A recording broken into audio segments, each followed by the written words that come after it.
At Maplewoodshop, we want you and your woodworkers to remain safe.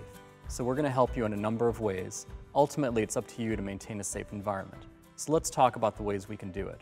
To start, each of you has the book, and in which we have a list of safety rules that you can use. So we're going to go through each of these and talk about how you could explain them to your woodworkers. First of all, you do want to have these safety rules displayed in the room, and for newer chests, they're actually loaded onto the tool cart itself. So the first set of rules are about getting your woodworkers' heads right, and the second set of the rules is getting their hands right. So get your head right, then get your hands right. So under getting your head right, we talk about attitude and behavior. And we talk about always respect others, the tools, and the wood shop. And what that basically means is be patient and kind. In terms of delivering this to the woodworkers, as you already know, it's most useful to have them give examples of what that means to them. And do spend some time on this. Don't rush, because you can really set the tone. The next one, be mindful of your environment when carrying tools or wood, no running. That also means woodworkers are careful. Further, you want to make sure that there's space around. You'll see that when one woodworker is working on a really interesting project, other kids will group and crowd in, get a better look. Try to discourage that. Tell them to maintain that bubble around the woodworker, because little bits of wood, potentially little bits of nails, can go flying, and we want to keep everyone safe.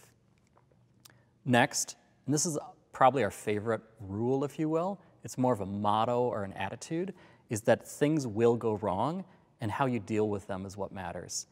It means take a deep breath. Take a break, try again. We put a lot of expectations on ourselves that everything will be perfect. It isn't. And the more we recognize that, the more we can relax and enjoy what we're doing. And the follow-on to that is that we're a community. So help others and ask for help. And it means if you're done early, help someone else. And if you're struggling, ask for help. A lot of people struggle to ask for help.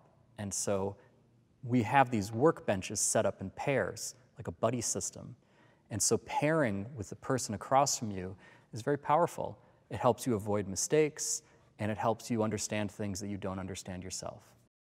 Now that you've got your head right, let's get your hands right. So the first, wear appropriate safety gear. We've got hair bands, one-time use only.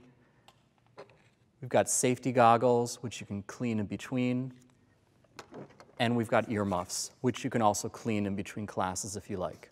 You also want to keep any long sleeves or dangly jewelry off or rolled up so that nothing can go into the projects. Of course, having hair tied back is important. And while it's important for this hand tool woodworking, it is actually life critically important if and when your woodworkers move on to power tools, because working at a lathe or working with any motor that spins, you do not want to have long hair or dangling clothing. Operate tools only after receiving proper instruction and only for their designed purpose. Wait until the teacher says you can start.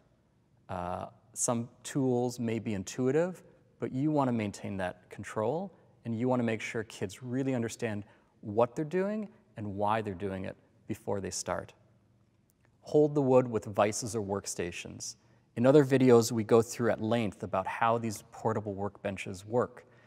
But the bottom line is that they increase your safety because they hold the wood while sawing, while drilling, while hammering, while doing any other operation that you need to do. The workbench is what holds the wood so that people don't hold it with their hands and then injure their hand.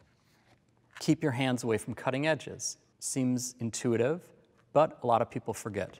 So one handy rule is, say, never cross the red line. Another thing we talk about is cutting small parts first while they're still on the board. That way the rest of the wood can support it, and you don't have to try and maneuver tiny little parts. Clean up all tools and work areas. Store your project. So that boils down to clutter is danger. A corollary thought is how often to sweep. Anytime the room is getting messy, meaning slippery, you want to sweep. So sweep frequently. Keep your tools off the tables.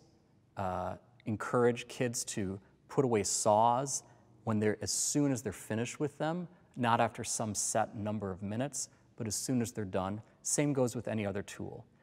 And related to that, what's under the table? Their feet. So you want to ask your woodworkers to wear closed-toe shoes. I appreciate that at camps, a lot of woodworkers are wearing sandals and open-toed shoes, but when you have that ability, do encourage proper footwear. And by having less clutter on the table, there's fewer tools that can fall off onto their feet. So all of these are handy, but there needs to be some sort of penalty, right? And so what we say is when an individual does not follow the rules, a cooling off period will be enforced. And what does that mean? You break the rules, you get a timeout. And we definitely encourage a zero tolerance policy towards horseplay, fooling around. Don't treat the tool like something it's not. And when your woodworkers get a timeout, they realize you're taking it seriously and they start to take it seriously. Now similarly, while we have a very good safety record across thousands of kids, you will use the occasional Band-Aid. And it really will be fine because the kids don't mind and they go back to woodworking quickly. But you do want to encourage with them, as you already have in your other policies, that they need to report them to the leader or the counselor or the teacher immediately. So basically, if you get hurt, let us know. So those are the safety rules. In addition to that, we want to help you with safety in a few other ways. One is that we have these tool cards that you can put on the tables to encourage proper usage. For example, this one, the coping saw, it says cross your thumbs. And by crossing your thumbs, you're preventing the woodworker from holding the wood with one hand and using the saw with the other. And that way you can keep them safe. Now, what we did is we took all of those and we combined them into a poster, which is on your toolbox. And if you don't have this, let us know, we'll send you one, so that everything is combined. And so if woodworkers are hanging out, waiting for a tool or chatting, you can help them learn the rules this way. Great mnemonics, and also it helps them understand what tools are for. So some tools are for design, some are for measuring, some are safety, some are shaping, etc. So it really helps understand and get the proper verbiage. We mentioned that you should always have these rules displayed, and on newer tool chests, they're built into the tool chest itself. But if not, we can send you a copy and you can make a poster.